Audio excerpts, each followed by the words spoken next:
Good evening, teens. Hope you guys are staying safe. It is 6 p.m. by my watch, and I am here with you guys again to share another round of a story.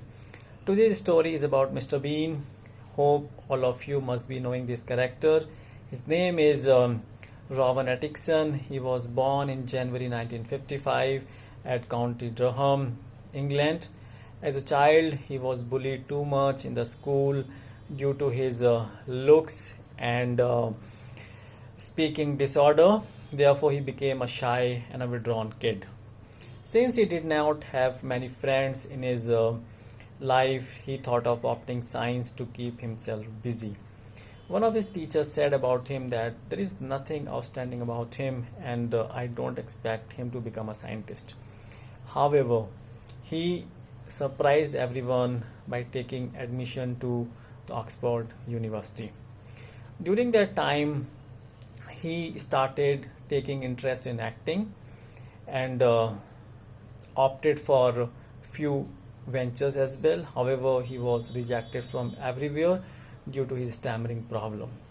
He thought of completing his master's degree in engineering, and after completing this degree, he started pursuing his dream of acting again. He joined a comedy group, but again he was rejected from most of the places. He had a great belief in his skill of making the people laugh. However, he was very much aware about his problem of stammering.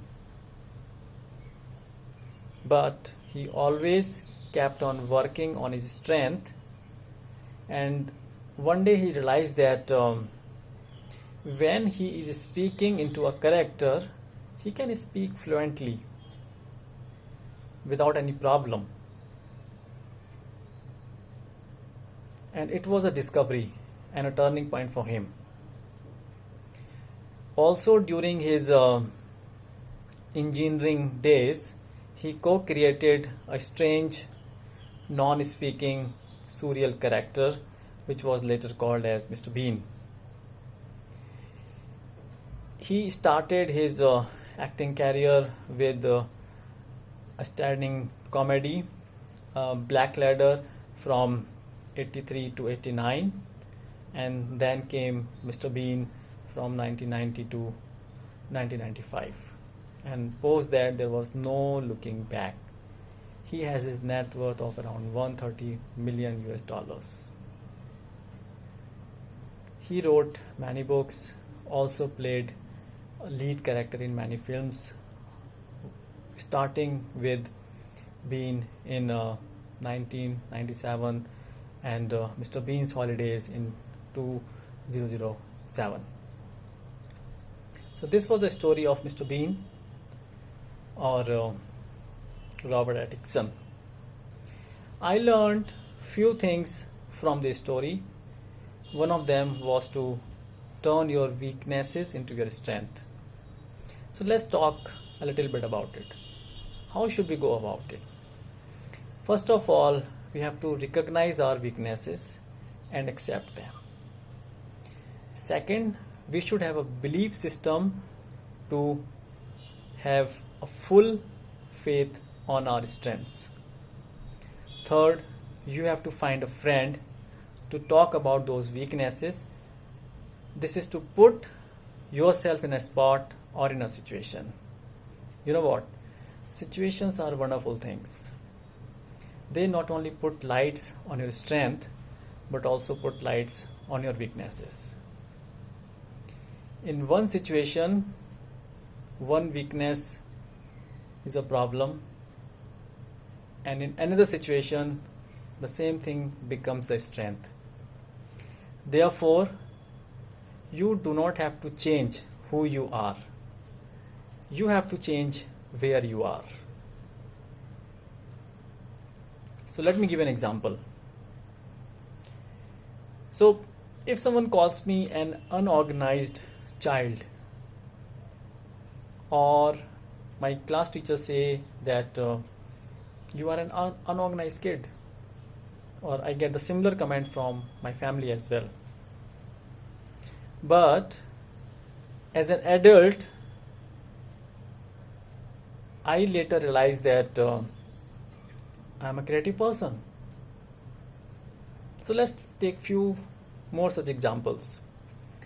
A rebel can become an entrepreneur. An inconsistent can be a flexible one. An indecisive can be a patient person. An impatient can be a passionate one. So in one context, one weakness becomes a strength in another context. And that's the beauty. So you do not have to dwell upon your weakness. Believe me, your best strength lies behind your most feared weakness. And as you work upon your weakness, your strength comes to surface. The source of weakness and strength is same. It's just that most of our strengths are hidden behind our weaknesses. And until and unless we work upon our weaknesses, our strengths never come out.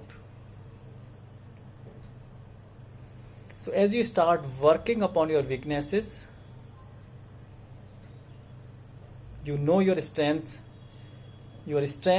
become your second character.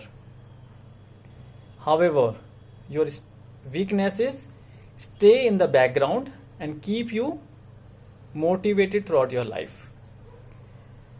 Therefore, you do not have to eliminate the weaknesses from your life. What you have to do is to allow your weaknesses to guide you throughout your life. So Newton in physics called this as a momentum